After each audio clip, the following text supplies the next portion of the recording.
Hello everyone और एक बार फिर से स्वागत है आपका हमारे प्रीव्यू शो में और cricket chronicles with Chandresh powered by mutual fund सही है। और आज है सुपर संडे यानी कि दो मुकाबले, उसी के बारे में बात करने के लिए हम आपके साथ जुड़ चुके हैं। मैं हूं वैशाली और मेरे साथ है चंद्रेश सर। बहुत बहुत शुक्रिया वैशाली जी। आज शनिवार का दिन है, पर आज काफी दिनों के बाद शनिवार के दिन डबल हेडर हो रहा है आईपीएल में इस साल। तो इसलिए बहुत ज्यादा उत्सुकता है इस मुकाबले को लेकर। बिल्कुल, अभी तक सैटरडेज को डबल हेडर्स नहीं हुए, लेकिन इस बार हुआ है। तो आज ये जो वीकेंड है वो एकदम फेस्टिवल टाइप होगा कि दोनों दिन दो दो मुकाबले हो गया और हम जैसे क्रिकेट प्रेमियों को मजा आएगा। तो सर, इसीलिए शुरुआत करते हैं पहले मुकाबले से। मैच नंबर 43 खेला जाएगा मुंबई और दिल्ली के बीच में, दिल्ली में। दोनों टीमें की बात कर ले तो मुंबई हार के इस मैच पे आ रही है, वही दिल्ली ने एक रोमांचक जीत दर्ज करी थी। तो सर, शुरुआत कर लेते हैं दिल्ली से। क्या लगता है आपको, कोई बदलाव, सेम प्लेइंग 11 या क्या आपकी सोच इस बारे में? देखिए, दिल्ली जो है ये मुकाबला जीत के इस मुकाबले में आ रहे हैं, और उन्होंने गुजरात टाइटंस को एक रोमांचक मुकाबले में हराया और इसके बाद आ रहे हैं यहाँ पर। तो आई थिंक दैट दिल्ली जो है अब कॉन्फिडेंस ज्यादा होगा उनके पास, तो कोई बदलाव करने की जरूरत नहीं हो। जैसे हम बार बार कह रहे थे कि डेविड वार्नर को अब बस कीजिए, तो आई थिंक वो बात, हमारी बात, रिकी पॉन्टिंग और बाकी जो उनके कोचिंग स्टाफ है उन्होंने सुन ली हमारी बात और उन्होंने उस पर अमल किया। और जेक फ्रेजर मैकगर्क जो है वो मतलब जबरदस्त तरीके से शुरुआत की उन्होंने। आई थिंक दैट उसी अप्रोच के साथ उन्हें जाना बहुत जरूरी है यहाँ पर। बिल्कुल, पर दिल्ली की थोड़ी बात की जाए, बैटिंग तो उनकी क्लिक हुई, लेकिन बॉलिंग अभी भी काफ़ी रन कंसीड कर रही है। शायद इस मैच में ईशांत शर्मा अवेलेबल नहीं है। एंड्रिक नोकिया को काफ़ी मार पड़ रही है, मतलब इकोनॉमिकल बिल्कुल साबित नहीं हो रहे। तो क्या वहाँ पर थोड़े कोई ऑप्शंस और ट्राई किए जा सकते हैं? क्या लगता है आपको उनकी बॉलिंग के बारे में स्पेसिफिकली? देखिए, मुझे ऐसा लग रहा है कि जहाँ तक बॉलिंग की बात है, ये टूर्नामेंट इस साल ना गेंदबाजों की शामत लेके आई है। तो आई थिंक दैट मैं ज़्यादा क्रिटिकल नहीं रहूँगा, और मुझे नहीं लगता दिल्ली ज़्यादा बदलाव करेंगे इस मुकाबले के लिए, क्योंकि उनको लग रहा होगा कि ये परफेक्ट, मतलब अब तक जो चल रहा है ओवरऑल अगर देखें, अगर ईशांत फिट होते तो उनके लिए अच्छा होता, पर चूंकि वो फिट नहीं है, आई थिंक ओवरऑल देखें तो ये कॉम्बिनेशन बिल्कुल सही बैठ रहा है उनके लिए। एंड आई थिंक दैट इसीलिए देखें कि वो ज्यादा कोई बदलाव नहीं करेंगे। दे वुडंट बी टू हैसल्ड, मैं कहूँगा यहाँ पर अभी वो कॉम्बिनेशन में चेंज करने के लिए। ठीक है, तो फिर इसी के साथ बता दीजिए आपके players to watch out for Delhi के लिए। दिल्ली के लिए जैक फ्रेजर मैकगर्क हैं जिन पर मेरी नज़र है, क्योंकि वो ज़बरदस्त खिलाड़ी हैं, और मैं मानता हूं कि अगले 5 साल में एक सुपरस्टार बनेंगे। कुलदीप यादव ऑब्वियसली, क्योंकि वो एक बहुत अच्छे लैब पकड़ कर खेल रहे हैं। और तीसरे खिलाड़ी जिन पर मेरी नज़र है वो खुद कप्तान ऋषभ पंत पर है, क्योंकि वो भी अपना लय धीरे धीरे पकड़ रहे हैं, और पिछले मुकाबले में तो उन्होंने बहुत बेहतरीन बल्लेबाजी की है। तो ये एक कांटे का मुकाबला होगा, और इन तीनों पर मेरी नज़र होगी बड़े गौर से। बिल्कुल, तो आगे बढ़ते हैं और बात कर लेते हैं मुंबई इंडियंस की। अभी तक सिर्फ 3 मैच जीते हैं 8 मैचों में से। पिछला मैच राजस्थान के अगेंस्ट हार कर आई है उन्हीं के घर पर। क्या लगता है, बदलाव देखेंगे दिल्ली की पिच को लेकर या फिर सेम टीम स्टिक करेगी मुंबई इंडियंस? बदलाव तो थोड़ा बहुत करना ही पड़ेगा, पर उनके पास विकल्प बहुत कम है अनफॉर्चुनेटली। बाहर जो खिलाड़ी बैठे हैं उसमें विकल्प बहुत ज़्यादा कम है, तो आई थिंक दैट कहीं ना कहीं जो है उनको उस पर सोचना पड़ेगा। और रोमारियो शेपर्ड एक विकल्प हो सकते हैं।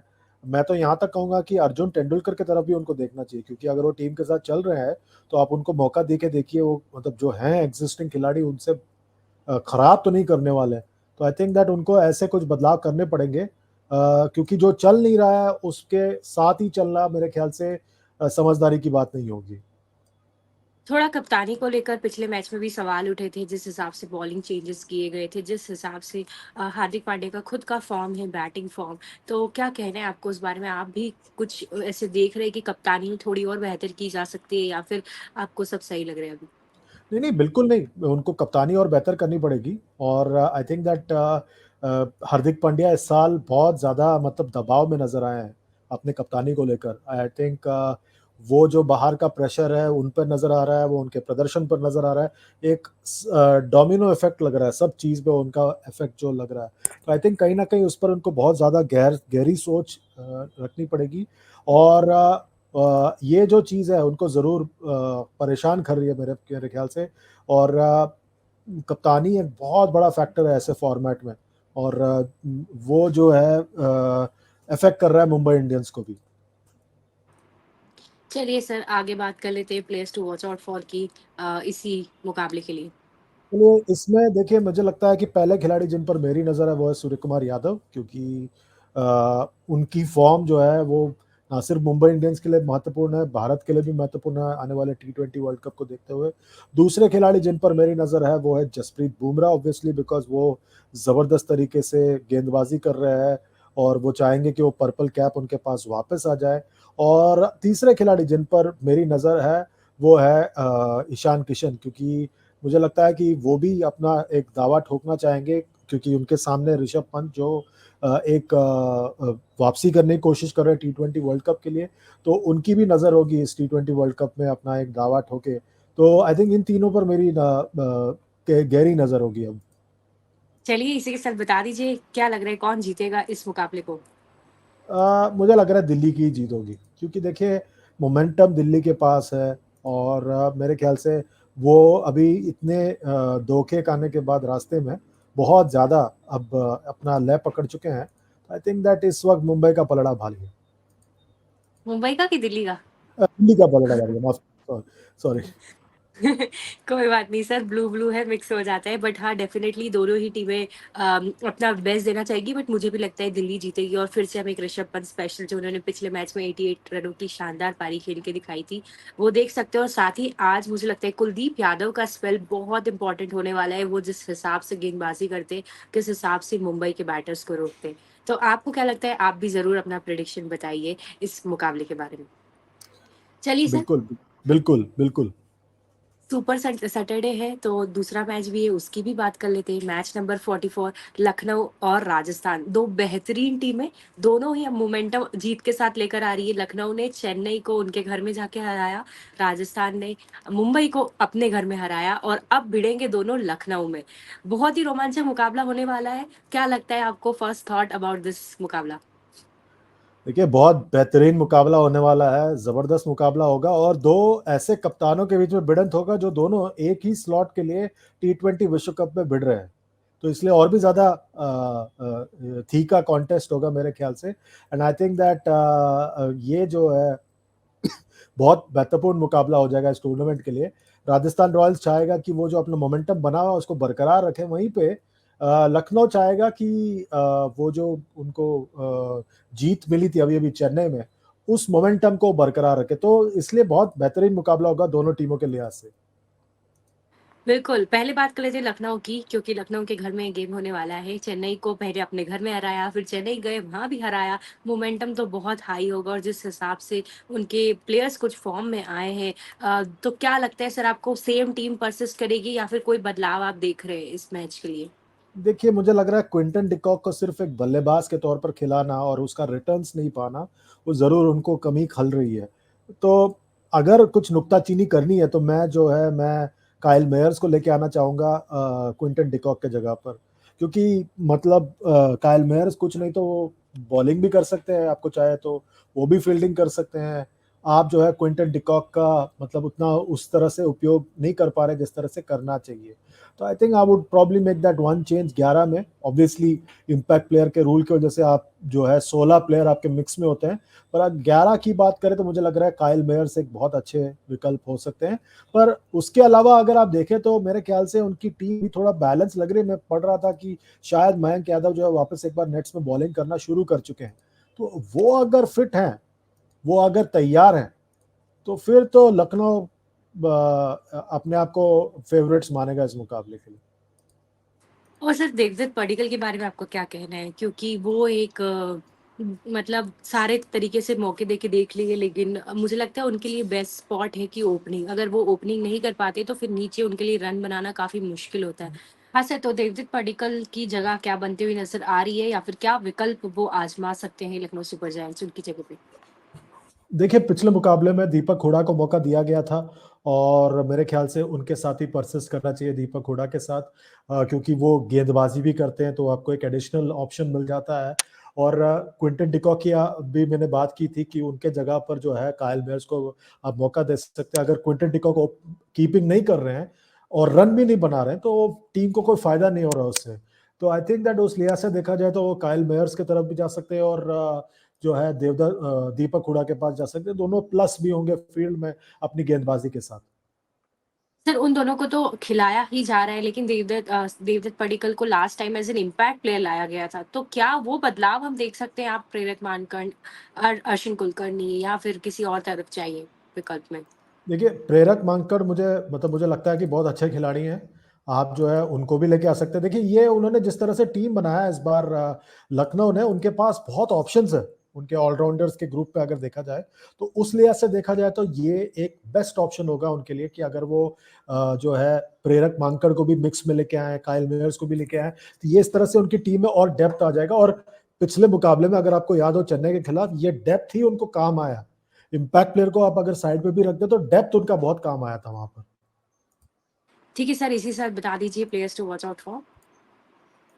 देखिए, मेरे हिसाब से यहाँ पर लखनऊ के players to watch out for, पहले खिलाड़ी जिस पर मेरी नज़र है वो है कृणाल पांड्या, क्योंकि इस बार उन्होंने बहुत अच्छा प्रदर्शन किया। मगर मुझे पता नहीं वो खेल रहे हैं या नहीं खेल रहे, क्योंकि अभी उनके घर पे एक पुत्र का जन्म हुआ है, तो शायद वो ना खेले।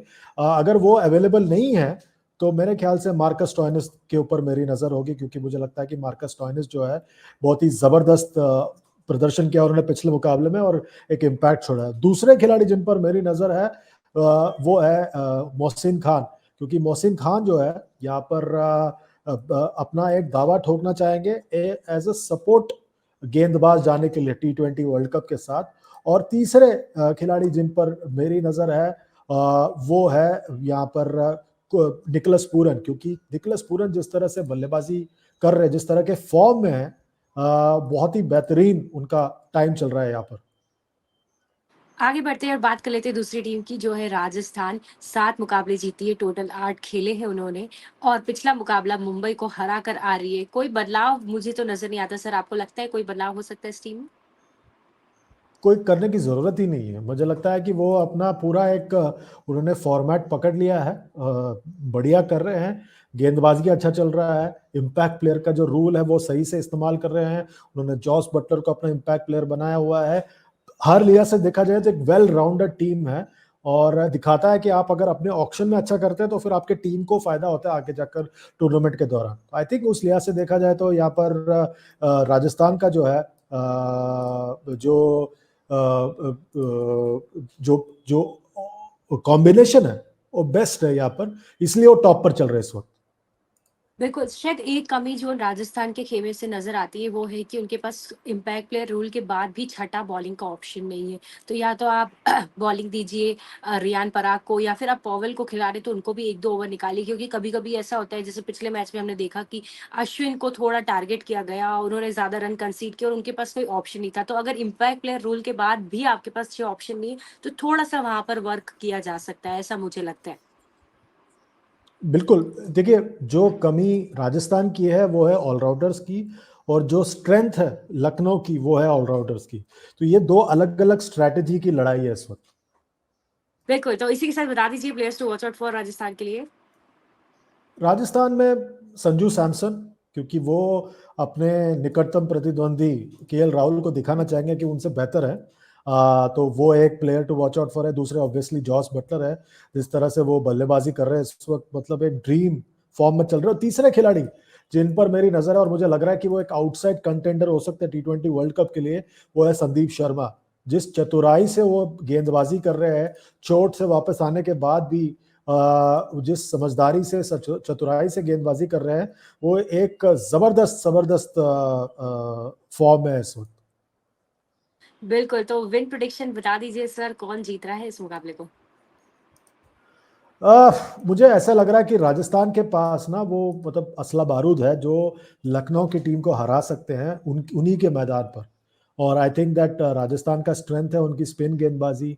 अगर आप अश्विन देखें, चहल देखें, तो उनके पास एक अच्छी बैलेंस्ड स्पिन अटैक है। तो आई थिंक उस लिहाज से देखा जाए, और जॉस बटलर का फॉर्म, संजू सैमसन का फॉर्म, ये सब अगर आप देखें तो उस सब को देखते हुए मुझे लग रहा है कि ये राजस्थान का पलड़ा भारी है।